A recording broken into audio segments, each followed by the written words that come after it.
ሰላም ጤና ይስጥልኝ ክቡራትና ክቡራን የዩቲዩብ ቻናል ተከታታዮች እንኳን ወደ ግሎባል አይ ኒውስ ትክክለኛ የመረጃ ቻናል በሰላም መጣችሁ እላለሁ። ዜናዎቹን እንደሚከተለው አቀርባለሁ። የእስራኤሉ ጠቅላይ ሚኒስትር ቤንያሚን ኔታንያሁ ለአሜሪካ ጀግና ፓይለት የእንኳን ደስ አላችሁ መልእክት አስተላለፉ።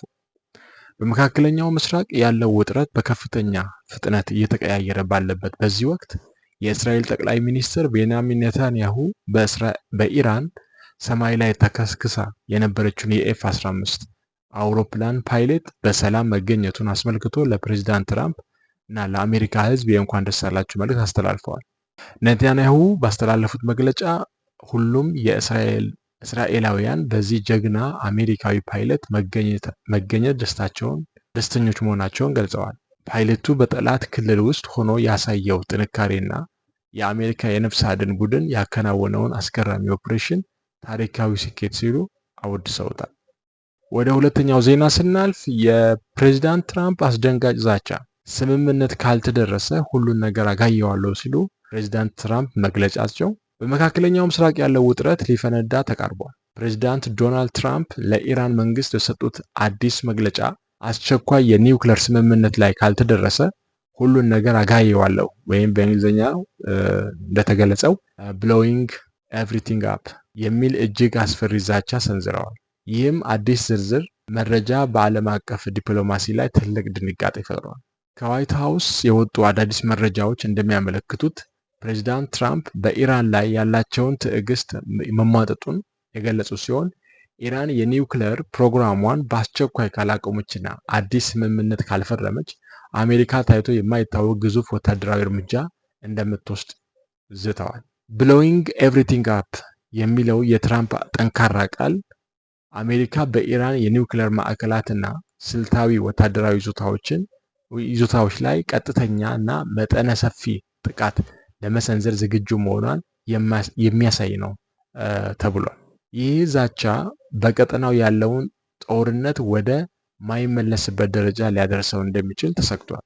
ወደ ሌላው ዜና ስናልፍ በኢራን ምድር የተከናወነው አስደናቂው የአሜሪካ የነፍስ አድን ኦፕሬሽን የዓለምን ትኩረት የሳበውና በኢራን እምብርት ላይ የተከናወነው የአሜሪካ ልዩ ኮማንዶዎች የነፍስ አድን ዘመቻ እንዴት ተሳካ? ቢቢሲ ይፋ ባደረገው አዲስ መረጃ እንደሚያሳየው የጠፋው ፓይለት ለማስለቀቅ የተደረገው ጥረት እጅግ አደገኛና በጥንቃቄ የታቀደ እንደነበር ገልጸዋል። የአሜሪካው ኤፍ-15 የጦር አውሮፕላን በኢራን ግዛት ውስጥ ከተከሰከሰች በኋላ አንደኛው ፓይለት በጠላት ክልል ውስጥ ለብቻው ቀርቶ ነበር። አሜሪካ ፓይለቱን በሕይወት ለማግኘት የሳተላይት መረጃዎችን እና የድሮን ክትትል በመጠቀም ለአፍታ ሳይረፍድ ፍለጋዋን ቀጥላ ነበር። ኦፕሬሽኑ የተከናወነው በሌሊት ጨለማን ተገን በማድረግ ነው። የአሜሪካ ኔቪ ሲል ወይም የልዩ ኃይል አባላት በሄሊኮፕተር ታጅበው ወደ ኢራን ግዛት ዘልቀው ገቡ። በኢራን ወታደራዊ ኃይሎች ሳይታወቁ ፓይለቱ ተደብቆበት የነበረውን ስፍራ በመድረስ በደቂቃዎች ውስጥ ኦፕሬሽኑን አጠናቀዋል። የነፍስ አድን ቡድኑ ፓይለቱን ይዞ ሲመለስ በኢራን የአየር መከላከያ ስርዓቶች ሊታወቅ ቢችልም በአጃቢነት በነበረው የአሜሪካ የጦር አውሮፕላኖች ጥበቃ እየተደረገለት በሰላም ወደ መርከቡ ተመልሷል። ይህ ክስተት የአሜሪካን ወታደራዊ ብቃትና የቴክኖሎጂ የበላይነትን በድጋሚ ያሳየ ነው ተብሏል። ወደ ሌላው የመጨረሻው ዜና ስናልፍ የፕሬዝዳንት ትራምፕ አስገራሚ መግለጫ፣ ከኢራን ጋር እስከ ሰኞ ስምምነት ላይ ልንደርስ እንችላለን ሲሉ መናገራቸው ዓለም በስጋት ላይ የቆየው የአሜሪካና የኢራን ውጥረት ባልተጠበቀ አቅጣጫ ሊፈታ እንደሚችል ፍንጭ ተገኘ።